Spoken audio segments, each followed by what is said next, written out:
पहलगाम आतंकी हमले के बाद भारत और पाकिस्तान में तनाव बना हुआ है।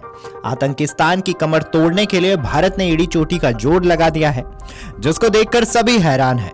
भारत के एक्शन की गूंज वैश्विक स्तर पर होने लगी है। इस बीच भारत लगातार अपने हथियार और मिसाइल का परीक्षण कर रहा है। सोमवार को भारत ने रक्षा क्षेत्र में एक और महत्वपूर्ण उपलब्धि हासिल की है। रक्षा अनुसंधान और विकास संगठन यानी कि डीआरडीओ और भारतीय नौसेना ने स्वदेशी तकनीक से विकसित मल्टी इन्फ्लुएंस ग्राउंड माइन यानी कि MIGM मिसाइल का सफलतापूर्वक युद्धक परीक्षण किया है। इस उपलब्धि पर रक्षा मंत्री राजनाथ सिंह ने डीआरडीओ, भारतीय नौसेना और संबंधित उद्योगों को बधाई दी है। MIGM मिसाइल का यह परीक्षण भारत की आत्मनिर्भर रक्षा प्रणाली को और मजबूत करने की दिशा में एक बड़ा कदम माना जा रहा है।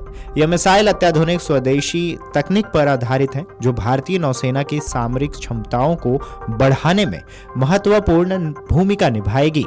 परीक्षण के दौरान मिसाइल ने अपने सटीकता और प्रभावशीलता को साबित किया है, जिससे यह स्पष्ट हो गया है कि भारत रक्षा प्रौद्योगिकी में नई ऊंचाइयों को छू रहा है।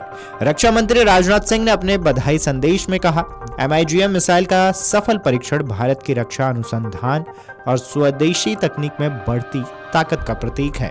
डीआरडीओ, भारतीय नौसेना और उद्योगों के संयुक्त प्रयासों ने इस महत्वपूर्ण उपलब्धि को संभव बनाया है। यह आत्मनिर्भर भारत की दिशा में एक और बड़ा कदम है।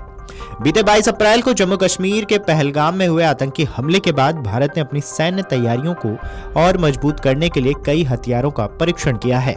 MIGM मिसाइल के अलावा भारतीय नौसेना ने अरब सागर में कई एंटी शिप मिसाइलों की फायरिंग का सफल अभ्यास किया है, जिसका उद्देश्य समुद्र में सटीक हमलों के लिए प्लेटफॉर्मों और क्रू की तत्परता को परखना था। साथ ही INS सूरत ने मध्यम दूरी की सतह से हवा में मार करने वाली मिसाइल MRSAM का सफल परीक्षण किया है, जो स्वदेशी तकनीक से लैस project 15B guided missile destroyer का हिस्सा है। ये परीक्षण भारत की समुद्री और सामरिक शक्ति को प्रदर्शित करते हैं, जो क्षेत्रीय चुनौतियों का जवाब देने के लिए हमेशा तैयार हैं। भारत ने पाकिस्तान के खिलाफ एक्शन लेते हुए सिंधु जल समझौता सस्पेंड कर दिया है और पाकिस्तानी नागरिकों का वीजा रद्द कर दिया है। भारत की वाटर स्ट्राइक से पाकिस्तान बौखलाया है।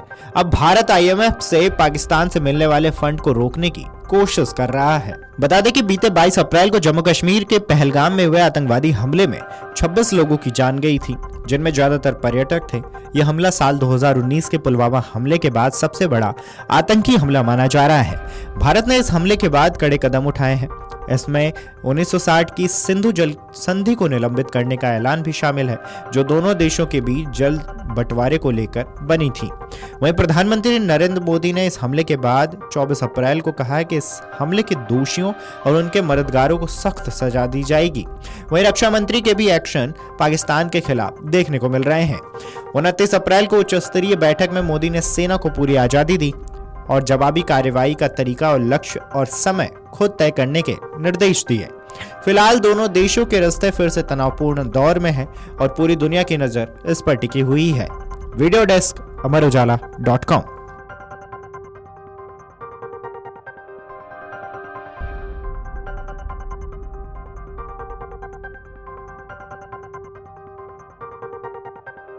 अगर आप ये वीडियो YouTube पर देख रहे हैं तो हमारे चैनल को सब्सक्राइब कर बेल आइकन दबाएं और Facebook पर देख रहे हैं तो हमारे पेज को लाइक करें।